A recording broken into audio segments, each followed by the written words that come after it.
Boa noite, queridos. Graça e paz. Que o Senhor Jesus nos abençoe. O Senhor Jesus continue falando aos nossos corações, ministrando sobre as nossas vidas. Vamos orar? Pai, nós estamos diante do Senhor e queremos te pedir, em nome de Jesus, que o Teu Santo Espírito venha nos iluminar mente e coração, para que possamos compreender a Tua boa, perfeita e agradável vontade. Fala conosco, ó Pai, fala sobre as nossas vidas, que possamos, ó Deus, ser atingidos pelo Teu amor nesta noite. Em nome e por amor de Cristo que oramos. Amém. Queridos, nós temos caminhado aí nesta série de mensagens, restauração, e temos ouvido Deus nos dizer que há sempre uma possibilidade para as nossas vidas. Para Deus não existe algo impossível. Tudo é possível para Deus. Deus pode fazer o impossível acontecer na minha vida e na sua vida. Na primeira série desta mensagem, Deus nos disse sobre essa restauração, que nós precisamos entender aquilo que realmente é importante, aquilo que realmente nos basta, aquilo que realmente não pode faltar na minha vida e na sua. E então nós caminhamos com a história de Moisés. E houve aí nesse momento, né, que Deus havia falado para Moisés: olha, Moisés, darei tudo aí o que eu prometi para o povo, estarei com o povo, vou mandar o anjo junto e tudo mais, mas eu não estarei mais com vocês. A minha presença aí no meio de vocês, isso vocês não terão mais. Então Moisés respondeu aí, como está no texto, né, de Êxodo. Moisés não concordou. Se tua presença não assumir a liderança aqui, cancela agora mesmo a viagem. Como, pois, se saberá agora que tenho achado graça aos teus olhos, eu e o teu povo? Acaso não é por andares tu conosco, de modo a sermos separados, eu e o teu povo, de todos os povos que há sobre a face da terra? O que Deus nos mostrou nessa primeira mensagem da série é que não adianta nós termos nada na nossa vida, ou melhor, nós termos tudo na nossa vida, se não tivermos a presença dEle. O que nós precisamos para uma restauração do nosso coração, precisamos para a restauração da nossa vida, é da presença de Deus. O que pode, o que faz diferença nas nossas vidas é a presença de Deus. É o que Moisés diz: acaso não é por tu andares conosco que nós somos diferentes? Então, se o Senhor não andar conosco, se o Senhor não for conosco nessa empreitada, olha, abandonamos então. Deus mostrou para mim e para o seu coração que em alguns momentos da nossa vida nós aceitamos a proposta de andarmos sem Deus, que nós tentamos andar sem Ele.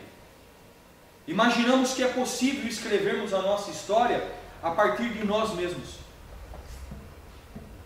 Não vai adiantar nada. Podemos atingir objetivos profissionais, pessoais, financeiros, mas se o Senhor não estiver comigo e com você, o que vai adiantar? O que vai nos valer tudo isso? Na segunda mensagem, Deus nos falou sobre uma segunda chance. Ele mostrou para mim e para você, através da vida de Jeremias, que é possível ter uma segunda chance, uma segunda oportunidade, ou segundas chances, quantas for necessário. O texto marcado lá é: as misericórdias do Senhor não têm fim, renovam-se a cada manhã. Deus é um Deus misericordioso. E a grande sacada daquele texto é quando Jeremias entende que a misericórdia de Deus não tem fim, que a misericórdia de Deus, que Deus é gracioso, que nos dá uma segunda chance, não porque tudo estava indo bem, é porque estava tudo indo mal. É no meio da aprovação e da adversidade que ele estava passando que ele entende que Deus é misericordioso, que Deus dá uma segunda chance, que Deus dá uma oportunidade. E nós encerramos no domingo passado com esse texto: quando a vida está difícil de suportar, entregue-se à solidão, recolha-se ao silêncio, curve-se em oração, não faça perguntas, espere até que surja a esperança. Não fuja das provações, encare-as. O pior nunca é o pior. Às vezes nós olhamos para a nossa história, olhamos para a nossa vida e falamos, cara, essa é a pior coisa que aconteceu na minha história, na minha vida.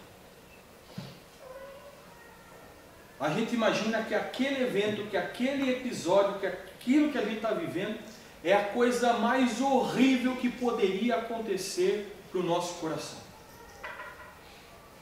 É como se não tivesse a segunda chance. Tamanha a dor, a decepção, a desilusão que a gente passa diante de algumas situações. Mas o texto de Lamentações, capítulo 3, verso 28 ao 30, ele diz isso. No finalzinho ele diz, o pior nunca é o pior. Sabe por quê? Porque não é um ponto final. Quem sabe aquilo que você está olhando hoje para a tua vida como o pior dos piores que poderia ter acontecido, ele não é uma pontuação, um ponto final na sua história. Quem sabe seja uma vírgula, um ponto e vírgula, apenas uma parada breve para a retomada de uma mesma história, de um mesmo assunto. Não é o ponto final. Por isso que o pior nunca é o pior. Sempre tem algo novo pela frente. Mas quando nós nos deparamos com essa situação, nos deparamos com esses momentos na nossa vida, é inevitável que nós nos sintamos frustrados. Quantos de nós hoje não nos sentimos frustrados quando olhamos para a nossa história, olhamos para a nossa vida, olhamos para o nosso coração? E nós precisamos ser restaurados diante das frustrações. Todo mundo aqui, de alguma maneira, já passou, ou tem passado, ou passará por alguma frustração. E essa frustração, às vezes, parece que é o pior que pode ter nos acontecido. Que é a pior coisa que pode ter nos acontecido. Que a casa caiu, que tudo desmoronou. Quando, na realidade, às vezes, esse pior não é o pior. É apenas o melhor de Deus na reconstrução, na restauração da nossa história e da nossa vida. E que Ele simplesmente permitiu isso, para que as nossas vidas pudessem tomar um novo rumo, para que novas páginas pudessem ser escritas. Porque Ele não nos quer ver ad infinito numa vida de tristeza, de sofrimento e de amargura. Mas é difícil entendermos como esse Deus age no meio dessa nossa história toda, no meio dessa nossa caminhada toda. Nós temos alguns motivos aí para as nossas frustrações. Sonhos e projetos idealizados e que não são realizados. Quantos sonhos, quanto projeto você não chega até hoje na sua vida? Hoje, no dia de hoje. Você sonhou, você idealizou, você projetou. E aí você chega agora e fala, cara, não deu certo. Não foi o que eu imaginava. É necessário que as rotas sejam alteradas, porque problemas surgiram. Eu estava certo que era só caminhar nessa direção a 120 por hora e beleza. Mas de repente o GPS da nossa vida mandou nós fazermos uma curva brusca à direita. E nós não imaginávamos que tinha que fazer essa curva. Nós não imaginávamos que era essa a rota. Nós imaginávamos outra. Nós tínhamos sentado, planejado, programado. Para aqueles que são mais antigos, não é? Assim como eu lembro quando eu fui para o sul, eu lembro que uma irmã lá da igreja presbiteriana Jardim Magnólios, a irmã Cida, levou lá na minha casa um guia 4 rodas com um mapa de todo o Brasil. E eu lembro que eu sentei com aquele mapa, vendo toda a rota, isso e aquilo outro, por onde eu ia passar, até chegar em Uruguaiana. Aí depois veio o GPS e tudo mais, né? E o GPS gosta de mandar na gente, não? Coisa de louco. Uma vez estava viajando, presbítero de Jurandir, um mano, e o GPS, vira aqui, vira cá. E é uma mulher sempre que fala, né? Sempre uma mulher que fala. E eu dirigindo, né? Aquele negócio e tal. E a gente conversando. Chegou uma hora que eu cansei daquele GPS falando, E eu dei um berro para dentro do carro. Cala a tua boca! Já não chega minha mulher mandando em mim, agora aqui você também! E a gente deu risada, mas não obedeci o GPS. Minha esposa eu obedeço, mas o GPS. Mais ou menos. Depois eu que levo. Sentimento de que tudo e todos nos abandonaram no meio do caminho. Quantas vezes nós nos sentimos assim? A gente olha ao redor, parece que todo mundo nos abandonou. Parece que nós estamos sozinhos. Parece que em alguns momentos da nossa vida que nós mais precisamos, sabe? Daquele abraço, daquele colo, sabe? Daquele conselho. Porque é o seguinte, vocês concordam comigo que às vezes você não espera que ninguém fale nada, não precisa falar nada. Simplesmente o fato da pessoa sentar com você, te dar um abraço. Mas aí você olha ao seu lado e parece que não tem ninguém. Parece que você está sozinho. Que você foi abandonado. E em alguns momentos parece que a gente está até mesmo sozinho e abandonado por Deus. Parece que nem Ele está nos vendo. Incompreensão do porquê certos acontecimentos aparentemente tão desastrosos recaem sobre as nossas vidas. Quantas vezes você já não se sentiu um para-raio, não é? Parece que se vai dar errado, cai em cima de você. Não é isso? Vai dar errado, mas olha, é certeiro, parece que só cai em cima de mim, rapaz. Não sei, parece que, né, tem uma atratividade, tem que fazer uma sessão de descarrego. Porque só acontece comigo, se vai dar errado, vai dar comigo. E você não entende, você não consegue compreender os fatos, entender os fatos, o porquê dos fatos. E tudo isso gera frustração, gera medo, gera angústia, gera raiva, gera um monte de coisa nociva para o coração da gente. E hoje eu quero conversar com vocês sobre a história de José do Egito. Uma história marcada por sonhos, frustrações e vitórias. José do Egito, um camarada, e aí para aqueles que são nossos adolescentes, eu estou falando de um camarada de 17 anos. Porque a gente tem um problema. A gente olha para os personagens bíblicos e na maioria das vezes nós imaginamos que aqueles personagens são perfeitos. E eles não são. Eles revelam a imperfeição que é minha e sua e como Deus trata a vida deles e assim também trata a minha e a sua. A outra situação é que você olha para os personagens bíblicos, via de regra você imagina que é um ancião, que é uma pessoa velha, idosa, por isso que ela está servindo a Deus. Espera aí, cara, José tinha 17 anos, Christian acabou de fazer 16 essa semana, um ano mais velho que o Christian. É uma história que faz parte da vida de todos, desde um adolescente, de uma criança, quanto de jovens, adultos, pessoas de mais idade. Sonhos, frustrações e vitórias. Outro problema que nós temos, para aquele que já é macaco velho de igreja, né, já está na igreja há muito tempo, aquela coisa toda, você já sabe o final da história. Quem aqui já sabe o final da história, levanta a mão. Vai lá, me ajuda aí. Está vendo? É um problema, porque você já sabe, você começa a olhar para a história já com a perspectiva daquilo que foi o final da história, e você já cria todos os pressupostos na sua cabeça, porque você já conhece o final daquele negócio. Agora, para aqueles que não conhecem, o negócio fica um pouco mais tranquilo.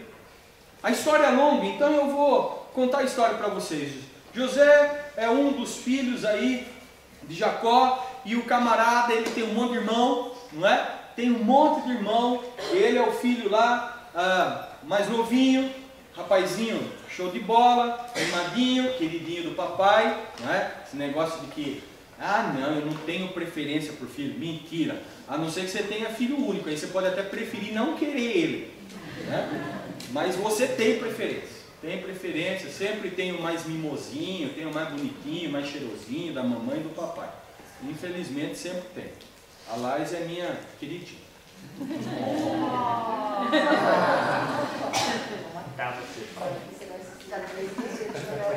Mas a Letícia é a prima. A Letícia é a primogênita. Todo mundo tem. E aí então José, ele era esse camarada aí, né, especial e tal, né, coração do papai. O cara já era mais velho, né, já teve um filho lá, já na mais idade, a rapa do tacho. E tratava o menininho ali, né, todo cheio de dengo-dengo. E aí o rapazinho ia lá e tal, com os irmãos. E aí você não cria rivalidade, né? Não cria? Você que tem irmão, você que tem irmã aí. Samanta não vale, filha única. Quem mais é filho único aqui? Aqui. Criança só pra quê? Filho único é tudo mimado. Tudo mimado. Filho único, tudo mimado. É mesmo? Não é? Não? É. Vai dizer que não tem essa rivalidade com o irmãozinho, isso, aquilo, outro e tudo mais. Todo mundo passa por isso, não é? E os irmãos de José também tinham esse negócio aí com ele, né? Tinha esse, né? A melhor roupa vai né? E quando você é o filho mais velho, aí é o pior ainda, que você fala, na minha época não era assim. Não era assim? Na minha época não era assim. Agora meu pai e minha mãe estão frouxos aí, ó, o que o fulano faz aí. É o seu avô, tá vendo? Na minha época, se eu falasse com o papai e a mamãe desse jeito, eu já levava um tapa no meio da boca. Agora vem esse, olha aí, ó, é por isso, ó, tá vendo? Tá ficando mala criada aí. E é mala mesmo, mala criada. É assim, não é? Tá vendo? E esse começou a ter esses conflitos aí lá com José. E aí José teve dois sonhos. Um rapaz de 17 anos e tal e tudo mais, ele teve dois sonhos e não conseguia compreender aquele sonho. Primeiro ele teve o sonho lá que tinha uns feixes se dobrando na presença do outro e tal, isso, aquilo, outro, e ele chega e conta para os irmãos aquele sonho, né? E aí os irmãos olham para ele e falam, folgado esse moleque, hein? Então quer dizer então que a gente vai se prostrar diante de você? Você vai reinar sobre a gente? Está ficando folgado esse moleque, né? Passou um tempinho, isso, aquilo, outro. José teve outro sonho, que é esse aí. E teve José outro sonho, e o contou a seus irmãos e disse, eis que tive ainda outro sonho, e eis que o sol e a lua e 11 estrelas se inclinavam a mim. E contou para os irmãos, contou para o pai e a mãe. Rapaz, está ficando louco mesmo, né? Que sonho é esse, rapaz? Então quer dizer que papai e mamãe vai se inclinar diante de você, e os 11, que são os 11 irmãos, né? E os 11 aqui também vai se inclinar. Mas está folgado demais. Já está passando dos limites, menino aí. E aí então, eles estavam lá no campo, cuidando das coisas e tudo mais e tal. E o pai pega e fala assim, José, vai lá com seus irmãos, isso, aquilo, outro, aquela coisa, né? Vai ajudar lá, porque geralmente o caçulinha não gosta de fazer nada, não é? Os mais velhos fazem, tem que lavar, tem que limpar isso, aquilo. O caçulinha geralmente fica comendo bolacha. O mais velho manda. É lógico, aqui é louco de esperto que a gente é, rapaz. A hora que o pai e a mãe estão perto, a gente faz. Fala, não, a hora que o pai e a mãe saem de perto, você dá aquele aqui na nuquinha assim, assim, ó. Agora que o pai não está aqui, hein? Vai ter que me obedecer. Nunca fizeram isso? Faz. Agora o pai não está aqui, viu? A mãe não está aqui. Quero ver para quem você vai chorar. Mas tá vendo? Tá vendo? É bem desse jeito mesmo. E aí o José está chegando lá, aquela coisa toda, e o pessoal olha lá, os irmãos, e fala assim, rapaz, olha lá, tá vindo o sonhador lá. Figura esse cara, né? Tá chegando lá. Aí os caras falam assim, vamos fazer o seguinte, vamos matar esse cara. Vamos matar ele. Aí um dos irmãos fala, rapaz, que é isso? Matar não. Não vou matar não. Não vou matar. Vamos fazer o seguinte, eu tenho um buraco aqui, que é um poço para tirar água. Vamos jogar ele aí dentro. Mas ele tinha a ideia do seguinte, eu jogo meu irmão aqui, depois a hora que os caras der um vacilo, eu pego e levo pro pai correndo, né? Aí os caras, não, beleza. Não vamos matar, vamos só judiar. Jogaram lá no poço. E lá numa certa hora, isso, aquilo, outro, eles estão, né, almoçando, vê lá uma caravana vindo de mercadores e tal. Um tem uma sacada. Rapaz, se a gente largar ele aqui, se a gente matar ele, a gente não vai ter lucro. Que vantagem a gente vai ter? Bora fazer um bem bolado, como diz lá no sul, vamos fazer um brick? Vamos fazer um negócio aqui? O que vamos fazer? Vamos vender. A gente vende ele. Ganha uns trocados e o moleque ainda vai, ó, zarpa para fora. E depois a gente pega a roupinha dele, né, que ele usava uma bequinha, né, importada, aquela coisa, né, show de bola. A gente suja no sangue e leva para o pai e fala que o animal comeu. E aí fizeram isso. Pegaram a vida de José e venderam José para esses mercadores. Como que eu vou entender o propósito de Deus em tudo que está acontecendo comigo? Porque Deus tem um propósito em todas as coisas que acontecem na minha vida. Aí você fica imaginando a cabeça de José, 17 anos, tem 2 sonhos onde ele é o cara, e todo mundo, né, os pais, o reverenciando, isso, aquilo, outro e tudo mais. E aí, de repente, ele se vê naquela situação. Como que eu posso entender, como eu posso compreender esse propósito de Deus? A questão é a seguinte, que os fatos presentes não nos permitem uma clara compreensão do futuro. Para você que já é velho de igreja, já conhece a história de José, isso aqui, você sabe do desfecho, a sua cabeça automaticamente já se remete ao que está lá na frente. Só que José não sabia o que estava lá na frente. Concorda comigo? Ele estava vivenciando aquilo, ele estava experimentando aquilo na sua própria vida. Quando ele olha, jogado dentro daquele buraco, os irmãos querendo matá-lo, os irmãos vendendo ele, né, para os mercadores, como que ele ia entender aqueles fatos daquele momento se cumprindo num propósito de Deus, onde os irmãos estariam lá prostrados diante dele, o pai, isso e aquilo? Não fecha uma coisa com a outra. Existem momentos que eu olho para a minha história, olho para aquilo que Deus já prometeu, aquilo que o negócio, e eu olho para agora e falo, cara, não está dando tudo errado. O problema é o seguinte, eu não sei o futuro. Eu não sei o desfecho. E é por isso que eu fico frustrado. Porque quando eu olho para o momento é frustrante. Não temos como prever o final da nossa história. José não tinha como prever o final da história. Ele sabia da promessa, o sonho, mas ele não tinha como saber o final daquilo lá. Assim como eu e vocês, nós não temos como saber o final da história. Temos sonhos, queremos coisas, temos, né, algumas metas, temos algumas coisas, isso e aquilo na nossa vida. Só que é o seguinte, às vezes você chega no dia de hoje e fala, cara, não deu nada certo. Eu queria um tal emprego, não deu certo, pensei nisso no meu casamento, não deu certo, planejei aquele outro negócio, não deu certo. Não consigo conectar uma coisa com a outra. Eu não consigo porque eu não tenho como prever o final da história. Como eu não tenho como prever o final da história, eu começo a viver o momento do agora como se já fosse o ponto final. Como se tudo já tivesse acabado, só que o pior não é o pior. Ainda não acabou. A história não teve fim. Não é um ponto final. É uma vírgula, um ponto e vírgula. Alguma coisa está acontecendo. Deus ainda está escrevendo a história da sua vida. Não chegou no final dela. A palavra de Deus diz que enquanto há fôlego de vida, há esperança. Quando eu estou vivo, não é? Eu estou respirando, ainda há esperança. Deus ainda continua trabalhando. O propósito de Deus ainda continua sendo realizado. É impossível ter o controle do desenvolvimento e do desfecho da história. Não tinha como José controlar os fatos da história dele. Não tinha como ele prever aquilo que os irmãos iriam fazer ou não iriam fazer. Ele não tinha controle sobre como o enredo poderia acontecer e o desfecho final dessa história. Embora nós, muitas vezes, queremos fazer isso.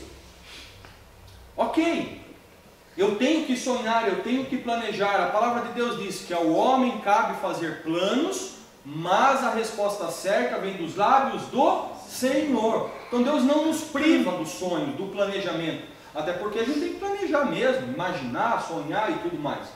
Só que eu não tenho controle sobre isso. Eu imagino, eu crio aquele enredo, eu crio aquela história e imagino que as coisas vão acontecer sempre daquela mesma maneira. E nem sempre acontece da maneira que nós planejamos. O pior de tudo é que quase nunca acontece, não é? Você imaginava que a sua vida ia ser o que é hoje? Você imaginava que a sua história ia ser o que é hoje?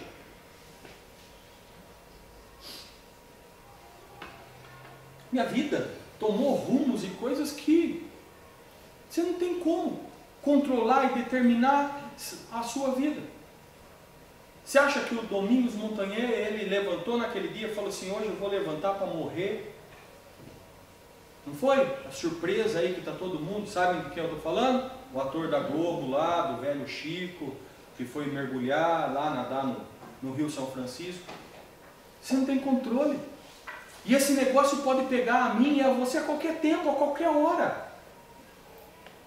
Para morrer, basta estar vivo. Você não tem controle sobre isso. E quando as coisas fogem do nosso controle, fogem da nossa mão, a gente imagina que está fugindo do propósito de Deus. A gente não consegue entender esse propósito. Nutrimos sempre boas expectativas quanto aos sonhos e o seu final. A gente sempre tem uma visão, não é? Aí você fica imaginando José, já se imaginando como que aquilo ia acontecer e tal, isso e aquilo outro. Não é assim? Você já fica idealizando. É que nem você quando está namorando, você vai casar isso e aquilo, aí você imagina aquela coisa e tal. Aí depois você chega no pega pra capar, né? Aí você casa, aí você fala, rapaz, eu não imaginava que era assim. Por isso que você não pode ser precipitado em casar, tem que casar consciente, conhecer a pessoa com quem você está e tal, isso e aquilo outro. Mas quantas vezes você não é surpreendido? Você não imagina. Você tem as melhores expectativas, não tem?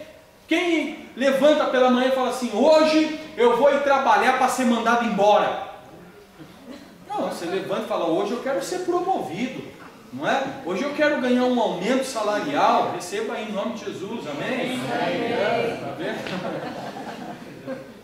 Você não levanta com as piores expectativas. Você imagina que algo novo vai acontecer, até porque Deus disse para nós que nós temos segunda chance. Só que às vezes as expectativas são além da conta. São nossas expectativas.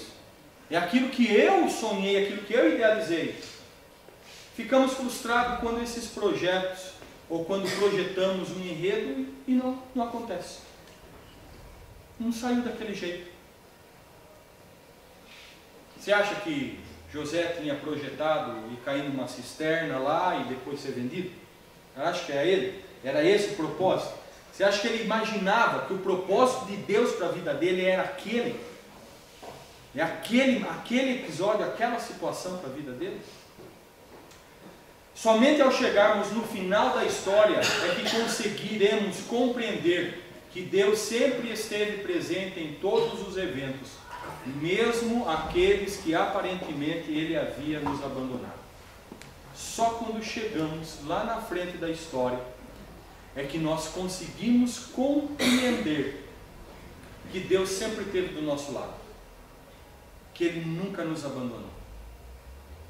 Durante o processo da história, nem sempre nós conseguimos ser sensíveis à presença de Deus. É só você parar agora e olhar para a sua história, para a sua vida, por mais frustrante que ela possa ser hoje, por mais sofrida que possa ter sido a sua história até aqui, e olha para trás. E responda para o seu coração: Deus esteve presente com você ou não teve?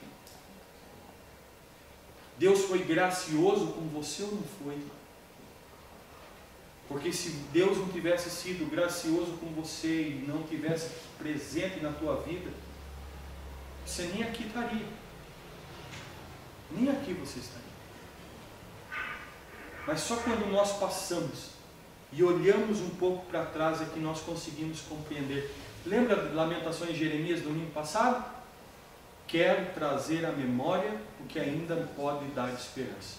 Eu quero olhar para trás Eu não posso esquecer das amarguras e dos problemas para que eu não venha cair de novo, mas eu também não posso me esquecer que ao longo dessa história, Deus cuidou de mim. Deus cuidou de você. Por mais frustrado que você possa estar hoje, por mais doloroso que possa estar o seu coração hoje, o propósito de Deus não falhou. Aquilo que Deus tem para você não falhou. Embora às vezes eu não compreenda, eu não entenda aquilo. Uma certeza nós podemos ter nos nossos corações, por mais frustrados que nós estejamos com aquilo que estamos passando. Romanos 8:28 diz assim: sabemos que Deus age em todas as coisas para o bem daqueles que o amam, dos que foram chamados de acordo com o seu propósito. Por mais que eu não compreenda a história até aqui, por mais que eu não compreenda como Deus permitiu certas coisas na minha vida, por mais que eu não entenda esse propósito, aquilo que Deus está escrevendo na minha vida, eu tenho a certeza, a garantia de que Ele continua na minha caminhada, Ele continua comigo, Ele não me abandonou. Paulo, escrevendo aos Romanos, vai dizer: eu entendo que tudo o que eu estou passando, de alguma maneira que eu não consigo racionalmente compreender, tudo o que eu estou passando tem sido para o meu bem. Percebe o que Paulo está dizendo? Sabemos que Deus age, ou seja, existe a ação de Deus na minha vida e na sua vida em tudo o que nós passamos. Mesmo aquelas coisas que são dolorosas, as questões que são frustrantes, as decepções que nós passamos, as dores que nós sentimos, tudo isso Paulo está dizendo, todas essas coisas estão cooperando para o meu bem. Que bem é esse? O bem que o propósito de Deus se cumpra na minha vida. Que a vontade dele se cumpra na minha vida. Humanamente, nem sempre eu vou conseguir compreender. Por isso que entra na minha caminhada o aspecto da fé. Certeza e convicção de coisas que eu não vejo, mas eu sei que vai acontecer. As situações não são favoráveis. Eu não tenho aonde me apegar. Não é porque tudo está indo bem. É o que Deus nos falou no domingo passado. As misericórdias do Senhor se renovam a cada manhã. Deus não acaba com a sua misericórdia sobre a minha vida, mas dentro de um aspecto de sofrimento. E não aonde está indo tudo de vento e polpa. Certeza, convicção. Está indo o negócio. Isso não é menosprezar a nossa dor, viu? E nem também usar aí uma sublimação na dor para dizer, não, tudo bem, glória a Deus, aleluia. Não, para. Senta, chora, lamenta, arranca os cabelos, mas também levanta, bate a poeira do negócio, levanta e continua. Tem tempo para tudo, não é isso? Tem tempo para chorar e tem tempo para parar de chorar. A gente não pode ficar a vida toda chorando. Mas se é momento do choro, do pranto, do lamento, chore. Mas chore diante de Deus. Porque diante de Deus há a restauração da sua vida. Porque existe um propósito. E Deus, Ele está agindo na sua vida. Isso eu posso ter certeza. Eu não posso ter certeza sobre o meu futuro. Eu não posso ter certeza e garantia do porquê as coisas estão acontecendo da maneira que estão acontecendo. Eu posso não compreender por que a história está sendo assim. Por que as coisas estão acontecendo dessa maneira. Mas eu posso ter a certeza de que Deus está agindo para o meu bem. Por mais que hoje eu me sinta frustrado, por mais que hoje eu me sinta com o coração pesaroso, Deus está agindo para o meu bem. Romanos 8,37 vai dizer assim: mas em todas estas coisas somos mais que vencedores por meio daquele que nos amou. Certeza da vitória. Certeza de que Deus está agindo na minha vida. E certeza de que Deus está trabalhando em mim para me trazer vitória. Mas em todas as coisas que você passou até chegar aqui, que frustrou seu coração, em todas as coisas que te magoou, em todas as coisas que te deixou triste, em todas as coisas hoje que você não compreende. Romanos 8,37 é a sequência do que Paulo está dizendo. Mas em todas essas coisas que eu passo, que eu não compreendo, mas sei que Deus está agindo por mim e para fazer algo em mim, em todas estas coisas, eu sou mais do que vencedor. Eu vou alcançar a vitória. Eu não sei o final, o pior não é o pior.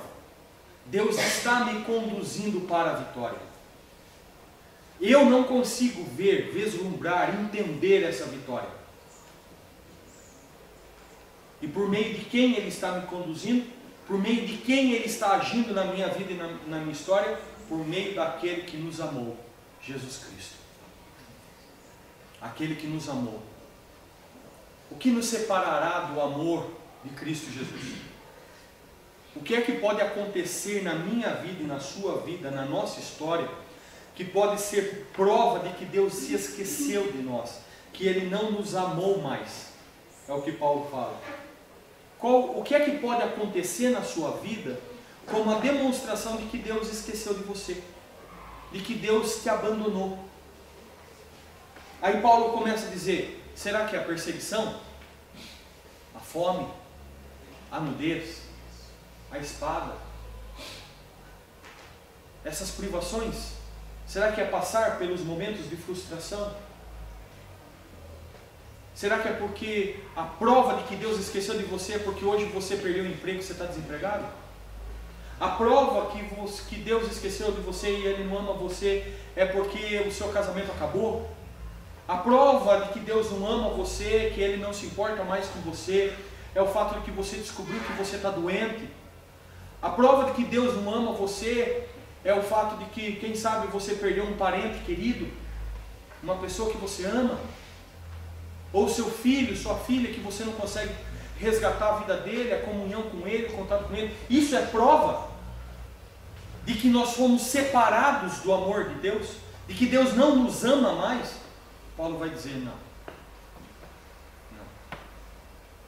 Porque nada, nem ninguém,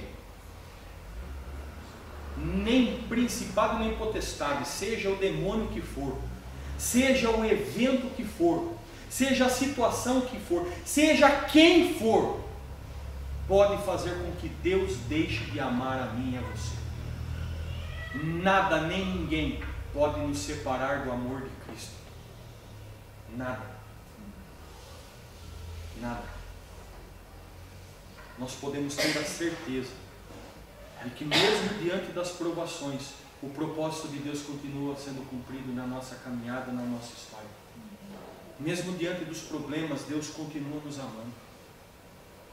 E Ele está agindo ao nosso favor para nos conduzir em vitória. Só que agora, você tenta olhar para o futuro e adivinhar esse futuro de vitória, só que você não consegue compreender. Porque não é para você compreender o que tem lá. É para você aprender o que tem aqui, numa experiência íntima de relacionamento com um Deus que te ama de forma profunda. Porque esses problemas todos, essas frustrações todas, servem para o fortalecimento, o crescimento, o amadurecimento e o desenvolvimento da nossa vida com Deus. Tende por motivo de toda alegria o passar por todo tipo de provação, por todo tipo de frustração, porque depois que a sua fé for provada e a sua frustração acabar, isso, aquilo, outro, virá bênção, graça sobre a sua vida. Você vai sair dessa história muito melhor, muito mais fortalecido do que como você entrou. Você tem que passar por ela. Não adianta, às vezes a gente tem aquela coisa, né? Eu lembro quando, vou mudar a ilustração, quando a gente entra na faculdade de teologia, é bem legal, porque assim, você chega lá, primeiro que a maioria dos seminaristas, ele chega lá pensando o seguinte: não, eu estou aqui para pegar o diploma. Porque, via de regra, para o cara ter chego lá no seminário, ele já trabalhou no mínimo 3 anos na igreja local, entendeu? Ele trabalhou 3 anos dando aula para escola dominical, dando aula para criança, trabalhando com adolescente, aquela coisa toda. Ou às vezes o camarada já é presbítero, diácono e tal e tudo mais. Então o cara chega ali na faculdade já com a ideia de que, não, eu vim aqui e tal porque eu vou fazer umas matérias aqui complementares. E aí então é só para pegar o meu diploma. Por isso que no primeiro ano de seminário, o seminarista, pelo menos na minha época era assim, era bem legal, pode ser que tenha abolido isso, mas é legal mesmo, porque é verdade, todo calouro recebe um diploma. O primeiro diploma que você recebe no seminário tem um jumento assim, e está escrito calouro burro. Porque todo mundo chega lá achando que é o ó do Borogodó, a última bolachinha do pacote, achando que já sabe tudo. E aí você é muito legal, porque eu não fui diferente disso. Eu achava que eu sabia muita coisa, só que cada ano, cada semestre, cada disciplina, cada matéria vai mostrando para você que você não é nada, que você não pode nada, que você depende cada vez mais de Deus. E aí você sai do seminário, você pega o cartucho, isso, aquilo, outro, né? Bota embaixo do braço, né? Foi ordenado, entregou os trabalhos, isso, aquilo, outro, né? Aí vem o presbitério, bota a mão na sua cabeça, ordena você, agora eu sou pastor, né? Reverendo, né? Aí o cara usa até terno e gravata, ele imposta a voz para falar, queridos irmãos, né? Aquela coisa que agora é pastor, né, cara? Pô, não mequetrefe que nem eu, assim, o cara é pastor, pô. E aí você vai para o ministério, achando que você já sabe tudo, porque você fez 4 anos de faculdade. E aí a cada caminhada que você tem com Cristo, a cada caminhada com a igreja, Deus vai mostrando para você que você não é nada. A cada soco na boca que você leva, cada tapa na cara que você leva. E é bem legal, esse ano eu faço 10 anos de ordenado. 10 anos. Passei por muitas frustrações no meu ministério para chegar até aqui. É muito 10 olhar para trás depois dos 10 anos, essa data comemorativa, né? Vou me encontrar com os outros pastores, meus amigos, né? E tal. Aí eu olho para trás, vejo tudo que já aconteceu, tudo que eu já passei. Falo, que Deus maravilhoso. E eu achava que eu sabia. Eu achava que eu podia. E a cada evento que eu tenho na minha caminhada como pastor, na minha caminhada como pai, na minha caminhada como marido, é uma oportunidade que Deus está mostrando para mim que eu não sou nada, mas que o propósito dele tem se cumprido, e eu tenho a plena certeza que Deus tem agido ao meu favor. Eu tenho certeza que Deus tem me conduzido em vitória. Como viver esse propósito de Deus para as nossas vidas? Como que eu posso viver esse propósito de Deus para a minha vida? Viva apaixonadamente por Deus diante de todas as oportunidades que a cada manhã Ele lhe concede. Se eu entendo que apesar das frustrações, apesar dos sofrimentos, apesar das dores, Deus está agindo, Deus está cumprindo com o propósito dele, embora eu não compreenda, e às vezes eu não sinto, mas se eu sei, eu tenho certeza que Ele está comigo, e que Ele me ama, e que Ele está conduzindo a minha vida. Eu preciso viver essa vida de forma apaixonada. Eu preciso ter paixão por Deus, e paixão pela vida que Deus me deu, e a oportunidade que Deus me deu a cada manhã. Porque o que adianta eu chegar à conclusão que Jeremias chegou, e que as misericórdias do Senhor se renovam a cada manhã, e que elas não têm fim, se eu continuo fazendo da minha vida a mesma porcaria de sempre? Se a cada manhã eu uso a minha vida para viver espiritualmente de forma relapsa e longe de Deus, para quê? Para que Deus renovaria a oportunidade na minha vida para eu continuar querendo ser dono da minha história, fazer aquilo que dá no meu nariz? Então é melhor que Deus tire a minha vida. Porque se o Senhor não for, não foi isso que Moisés disse? Se o Senhor não for, se o Senhor não estiver comigo nesse negócio, eu não quero ir. Porque o que faz diferença, o que pode fazer a diferença entre eu e uma outra pessoa ali, é a presença do Senhor. Sem o Senhor eu não quero andar. Sem o Senhor eu não vou fazer. Eu preciso do Senhor. Eu quero o Senhor. Procure sempre fazer o melhor. Não para ser o melhor, mas para que Deus seja glorificado com o melhor de sua vida. Faça o melhor. Faça o melhor, não para que todo mundo dê tapinha na sua costa para dizer que você é bom. Porque o mesmo camarada que te dá o tapa na costa para dizer que você é bom, é o camarada que te enfia a faca na costa para puxar o teu tapete.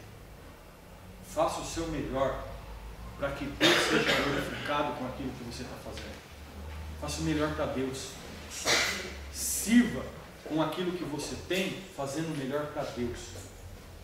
Para que quando as pessoas olharem para você, possa ver o reflexo de Deus no seu padrão, no seu comportamento. Como que eu vou agir? Como é que eu vou viver? Vou fazer o melhor para esse Deus. Porque eu sei que Ele tem um propósito para a minha vida. Eu sei que Ele tem algo bom para o meu coração. Eu sei que Ele tem algo tremendo para mim.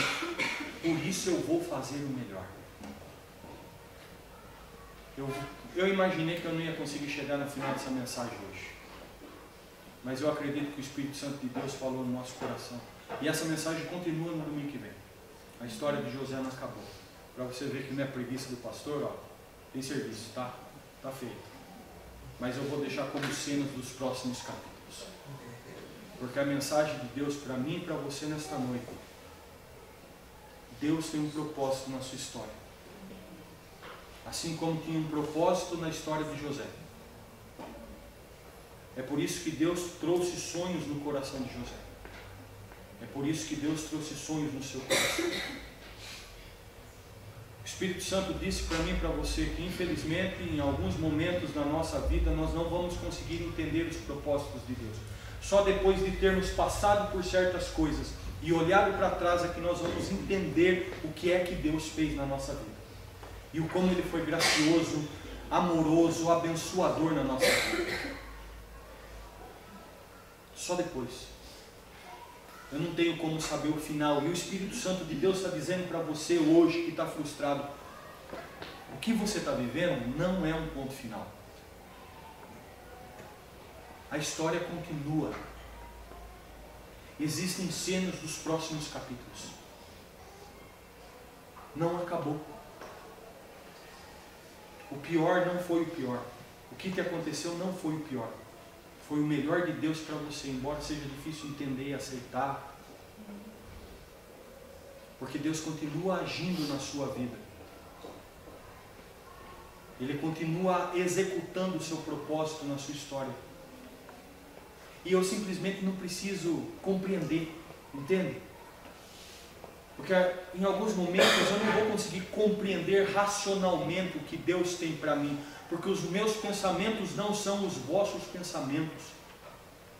Eu não tenho como entender a mente de Cristo, entender a mente de Deus. Por isso eu simplesmente me rendo àquilo que Ele é e àquilo que eu sou. Me rendo, rasgo meu coração. A gente não louva a Deus com isso? Não tem um cântico que é assim? Me rendo aos teus pés, venho rasgar meu coração, abrir tudo o que sou e o que tenho em mim. Abrir meu coração, rasgar, deixa lá. Por quê? Porque Ele está com você. O Espírito Santo de Deus está dizendo para mim e para você: eu estou com você. Por favor, vá embora hoje, crendo que Deus está agindo na sua história, por mais frustrante que ela seja. E Ele está agindo para lhe conduzir, para lhe dar a oportunidade de ser vitorioso, de ser vitoriosa. E o que é que você precisa fazer diante disso? Viva apaixonadamente por Deus. Viva apaixonadamente por Deus diante de todas as oportunidades que Ele está te dando.